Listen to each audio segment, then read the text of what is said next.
大家好，今天我们来聊一个超酷的分子，它的故事听起来完全不像在上化学课，反而更像是在看一部科学侦探小说。准备好了吗？好，我们就来深入认识一下这个神奇的东西——加兰他命。所以，我们今天就是要来回答这个问题。这整个过程就像一场解谜之旅，我们要一起来找出答案，看看一个流传已久的传统智慧是怎么摇身一变，成为现代神经科学里的一个瑰宝。好，在我们继续之前，有个概念你一定要先记住：加能他敏它不是那种用蛮力把门撞开的工具。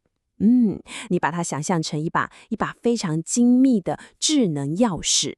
它不只会开锁，它还懂得怎么去微调整个门锁系统。这个比喻很重要，等等你就会知道为什么。接下来，让我们把时间倒转，回到故事的起点。最让人惊讶的是什么呢？就是这个伟大发现，它一开始根本不是在什么顶尖的高科技实验室里诞生的。你看这个演进过程真的超传奇的，一切都是从东欧乡下的一个古老偏方开始的。后来到了50年代，当时铁幕背后的苏联跟保加利亚的科学家，他们注意到了这件事，他们没有把这些民间传说当成是迷信哦，反而很认真的去研究，最后还真的就成功分离出了这个最关键的活性成分。所以你看，这些科学家做的事情，其实就是一个非常典型的反向工程。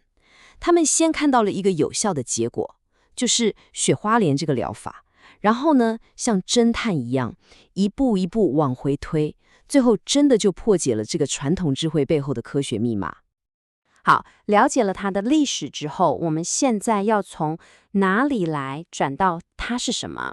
让我们来仔细看看这个分子本身，它那个独一无二的物理结构，这就是它之所以这么厉害的关键。你看这个对比图就非常清楚了，左边是我们的加兰他命，你看它的结构就像一个刚性的被锁定的框架。那右边呢，是一般我们常看到的分子很多都是像这样一条长长软软的链条。这种刚性的结构代表什么？代表它不会浪费能量在那边乱动乱甩，而是可以像一把量身打造的钥匙一样，非常精准的直接滑进它的锁孔里。所以说，它的成功蓝图主要就是这3大结构特征：第一，它有个坚固的4环骨架；第二，它有一个非常精确的3D 立体折叠角度。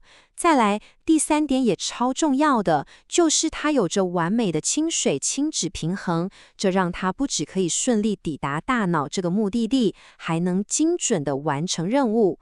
这简直是大自然演化了几千万年才筛选出来的完美设计，对吧？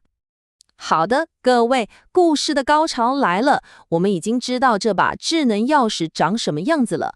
那现在我们就要来揭晓它真正独特的运作方式，这才是它最迷人的地方。没错，你没看错，它的核心优势就是这么简单，但又非常强大。就这么一个小小的分子，它居然可以在我们身体里同时执行2种完全不同，但又相辅相成的关键任务。我们用这个收音机的比喻来理解，就非常清楚了。第一步，它阻止大脑里的一个重要讯号分子被分解掉，这就等于是把收音机的音量开大，让讯号变强。但更厉害的是第2步，它不止这样，它还同时去调整接收端，让那个接收器变得更灵敏。所以你想想，这不只是让声音变大声而已，它还让声音变得更清楚。这个第2步，它有个很酷的科学名字，叫做异位调节。这就完美解释了我们为什么要叫它智能钥匙。它不是用蛮力去把大门撞开，不是的，它很聪明，它是从一个侧门去轻轻的影响受体，改变它的形状，让它能更好的接受原本该接受的讯号。这是一种充满智慧的微调，非常高明。所以你看，这句话就总结得非常漂亮。它带来的结果是一种精确的讯号杂讯比的调教，也就是说，它不只是单纯的把所有讯号都放大，而是去优化整个系统，让重要的讯息可以脱颖而出，同时减少杂讯的干扰。好，讲完了这个分子的故事之后，我们不妨把镜头拉远一点，来看看加兰他敏这件事可以教我们哪些关于发明和发现的更宏大的课题。这个事实，我第一次看到的时候，也觉得超惊人的。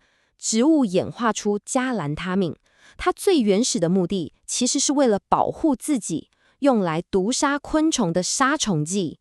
我们人类不过是借用了这项大自然早就发明出来的技术，然后很巧妙地把它应用在自己身上而已。这个对比，我觉得真的值得我们好好想一想。大自然的设计就像一个精密的调谐器，它讲究的是技巧、平衡，还有一种分寸感。那你想想，如果我们今天让一个 AI 用蛮力去设计一个最强的分子，它很可能会设计出一个结合力超强的大铁锤，但结果呢？结果可能不是治疗，而是直接造成毒害。所以总结一下，今天这趟旅程，这把智能钥匙到底教了我们什么？我觉得有3点特别重要。第一，智慧可能就藏在那些我们意想不到的地方，像是民间传说。第二，结构决定功能，一个刚性的设计创造了它的精准度。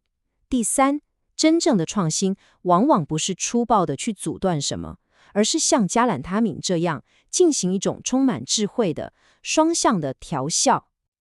我们今天的内容就到这边，但这留下了一个更广阔的问题，对吧？加兰他敏的故事告诉我们，大自然才是那个终极的发明家。那么，在我们周遭的世界里，到底还有多少像雪花莲这样的宝藏，正静静地隐藏着秘密，等待我们用好奇心和科学的眼光去重新发现它们呢？